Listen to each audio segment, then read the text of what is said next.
Good morning, everybody, and welcome to the Trade Talk podcast. Today, let's start with the action in crude price.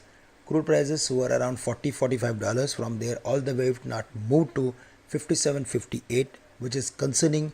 In case if we see crude is crossing the level of 60, then the next level would be around 66 or 67. So we need to be very careful with the price action in crude, and dollar index, which was around 90.50, is now trading above the mark of 91 comfortably.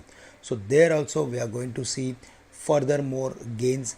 That is what the chart is indicating, and that will keep the upside limited for emerging markets. On the other side, if we see the overall activity for Indian markets after the announcement of the budget, then it is quite broad based, and on every dip we are seeing buying is coming. FIs bought more than 2,500 crores in yesterday's trading session. Domestic institutions are selling, but now the flows are slowing down. They sold nearly 400 crores. On the derivative side, FIs kept their position on the index futures. They have increased their bets on call options, and they are reducing their bets on put options, which is certainly positive, and it clearly indicates that the short term is definitely going to be very strong for Nifty or Sensex.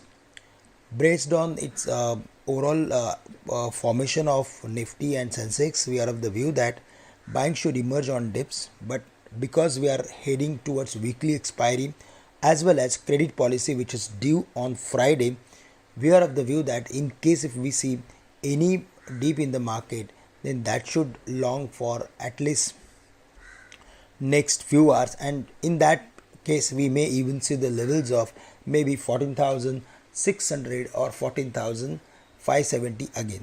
So now the base has shifted from the levels of 14,350 to 14,500, and because we are going to see the performance of Nifty on the weekly expiry, we are of the view that 14,600 should act as major support for the market. Yesterday the market closed around 14,750, and today if we see any drop then close to 14,600, we should look for adding long positions.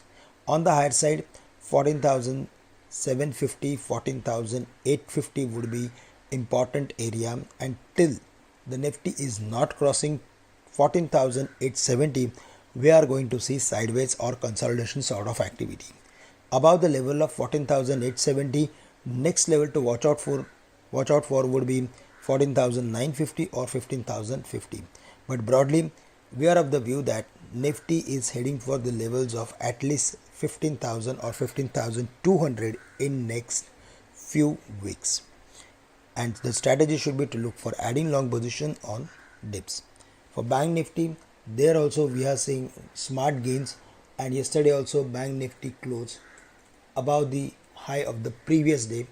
It closed at 34,750, and it is heading for the levels of at least 35,000 or 35,200 in next few weeks.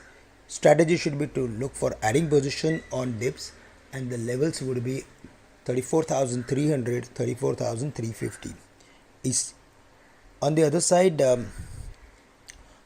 sector specific activity, if we see, then yesterday there was activity in all pharmaceutical companies, Divi's, Doctor, Cipla, Cadila. They closed above their previous highs, which is positive, and furthermore activity is not ruled out.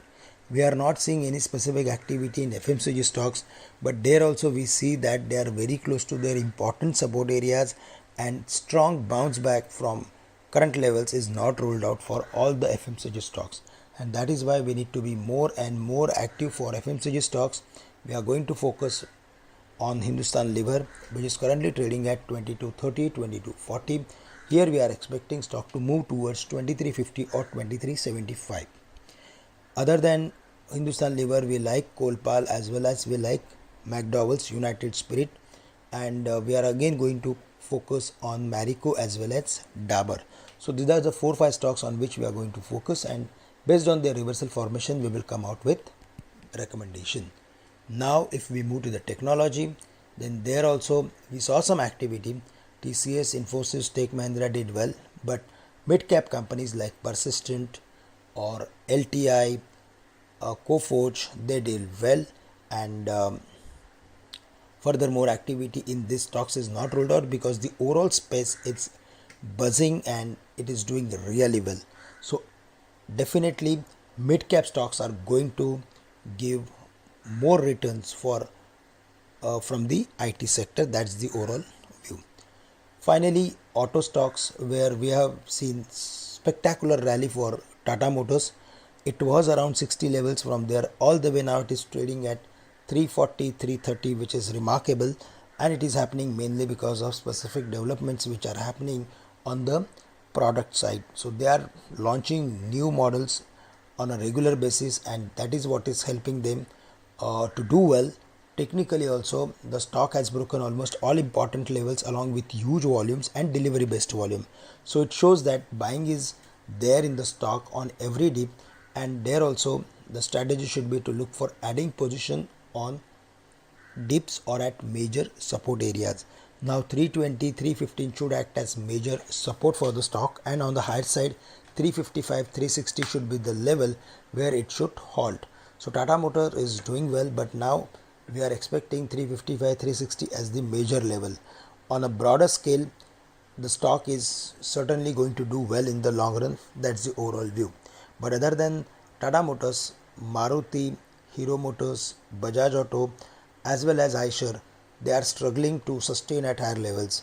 Escorts did well. It has broken important resistance area at 1400, and technically it is heading for the levels of at least 1500, 1550 in next few sessions. There also the strategy should be to buy on dips. Commodities and metals are really doing well, but there we need to be more and more selective.